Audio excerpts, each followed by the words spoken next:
BJP high command ಒಂದೇ ಬಾರಿಗೆ ರಾಜ್ಯದ 20 ಲೋಕಸಭಾ ಕ್ಷೇತ್ರಗಳ ಅಭ್ಯರ್ಥಿಗಳ ಹೆಸರುಗಳನ್ನು ರಿಲೀಸ್ ಮಾಡಿದೆ. ಆದರೆ ಇನ್ನೂ 8 ಕ್ಷೇತ್ರಗಳನ್ನು ಬಾಕಿ ಉಳಿಸಿಕೊಂಡಿದೆ. ಈ ಪೈಕಿ ಮಿತ್ರ ಪಕ್ಷ ಜೆಡಿಎಸ್ಗೆ ಎಷ್ಟು, ಬಿಜೆಪಿಗೆ ಎಷ್ಟು ಅನ್ನೋದು ಒಂದು ಕಡೆಯಾದರೆ ಅಲ್ಲಿರೋ ಪೈಪೋಟಿಯೂ ಒಂದು ಕಾರಣವಾಗಿದೆ.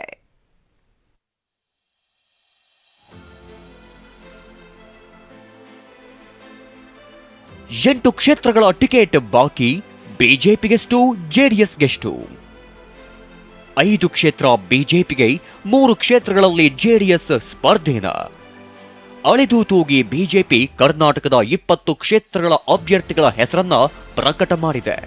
28 ಕ್ಷೇತ್ರಗಳ ಪೈಕಿ 20 ಕ್ಷೇತ್ರಗಳ ಹೆಸರು ಫೈನಲ್ ಮಾಡಿರೋ ಬಿಜೆಪಿ ಹೈಕಮಾಂಡ್ ಇನ್ನೂ 8 ಕ್ಷೇತ್ರಗಳನ್ನ ಬಾಕಿ ಉಳಿಸಿಕೊಂಡಿದೆ.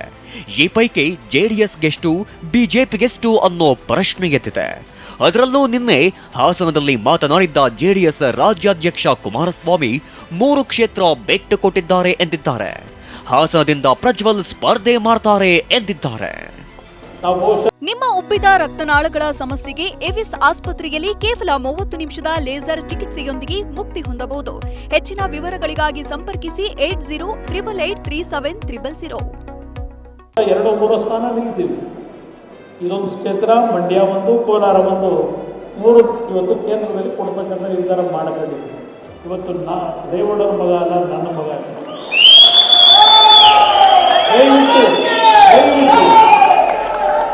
ಇದು ಒಂದು ಬಾರಿ ಬಹಳ ಬದಲಾವಣೆ ತರ್ತೀನಿ. ಅವನಲ್ಲೂ ಬದಲಾವಣೆ ಆಗುತ್ತೆ. ಈ ಬಾರಿ ಅವನಿಗೆ ಆಶೀರ್ವಾದ ಮಾಡಿ. ಜೆಡಿಎಸ್ ಪಾಲಾಗುತ್ತಾ ಮಂಡ್ಯ, ಸುಮಲತಾ ನಡೆಯೇನು? 5 ಕ್ಷೇತ್ರಗಳಲ್ಲಿ ಬಿಜೆಪಿ ಟಿಕೆಟ್ಗೆ ಭಾರೀ ಪೈಪೋಟಿ. ಹಾಸನದಿಂದ ಪ್ರಜ್ವಲ್ ರೇವಣ್ಣ ಅಭ್ಯರ್ಥಿ ಎಂದು ಈಗಾಗಲೇ ಕುಮಾರಸ್ವಾಮಿ ಘೋಷಿಸಿದ್ದಾರೆ. ಆದರೆ ಮಂಡ್ಯ ಬಿಟ್ಟು ಕೊಟ್ಟಿದ್ದಾರೆ ಅಂತ ಎಚ್ಡಿಕೆ ಹೇಳಿದ್ರು ಅಧಿಕೃತವಾಗಿ ಈ ಬಗ್ಗೆ ಯಾವುದೇ ಮಾಹಿತಿ ಇಲ್ಲ. ಹೀಗಾಗಿ ಟಿಕೆಟ್ ನಿರೀಕ್ಷೆಯಲ್ಲಿರೋ ಸುಮಲತಾಗೆ ಮಂಡ್ಯ ಸಿಗುತ್ತಾ ಇಲ್ವಾ ಅನ್ನೋ ಪ್ರಶ್ನೆ ಎದ್ದಿದೆ. ಇನ್ನು ಬಿಜೆಪಿ ಉಳಿಸಿಕೊಂಡಿದೆ ಎನ್ನಲಾಗ್ತಿರೋ 5 ಕ್ಷೇತ್ರಗಳ ಪೈಕಿ 5 ಕ್ಷೇತ್ರಗಳಲ್ಲೂ ಭಾರೀ ಪೈಪೋಟಿ ಇದೆ. ಬಿಜೆಪಿಗೆ 5 ಕ್ಷೇತ್ರಗಳ ಪೈಕಿ ಬೆಳಗಾವಿ ಲೋಕಸಭಾ ಕ್ಷೇತ್ರವು ಕಗ್ಗಂಟಾಗಿದೆ. ಧಾರವಾಡ ಟಿಕೆಟ್ ನಿರೀಕ್ಷೆಯಲ್ಲಿದ್ದ ಜಗದೀಶ್ ಶೆಟ್ಟರ್ ಹೆಸರು ಬೆಳಗಾವಿಯಲ್ಲಿ ಕೇಳಿ ಬರ್ತಿದೆ. ಕ್ಷೇತ್ರದ ಹಾಲಿ ಸಂಸದೆ ಮಂಗಳಾ ಅಂಗಡಿ, ವಿಧಾನ ಪರಿಷತ್ ಮಾಜಿ ಸದಸ್ಯ ಮಹಾಂತೇಶ ಕವಟಗಿಮಠ ಮತ್ತು ಮಾಜಿ ಸಂಸದ ರಮೇಶ್ ಕತ್ತಿ ನಡುವೆ ಭಾರೀ ಪೈಪೋಟಿ ಇದೆ. ಉತ್ತರ ಕನ್ನಡ ಲೋಕಸಭಾ ಕ್ಷೇತ್ರದ ಸಂಸದ ಅನಂತಕುಮಾರ್ ಹೆಗಡೆಗೆ ಈ ಬಾರಿ ಟಿಕೆಟ್ ಮಿಸ್ ಆಗಬಹುದು ಎಂದು ಹೇಳಲಾಗ್ತಿದೆ. ಕ್ಷೇತ್ರದಲ್ಲಿ ಮಾಜಿ ಸ್ಪೀಕರ್ ವಿಶ್ವೇಶ್ವರ ಹೆಗಡೆ ಕಾಗೇರಿ ಹೆಸರು ಕೇಳಿ ಬರ್ತಿದೆ.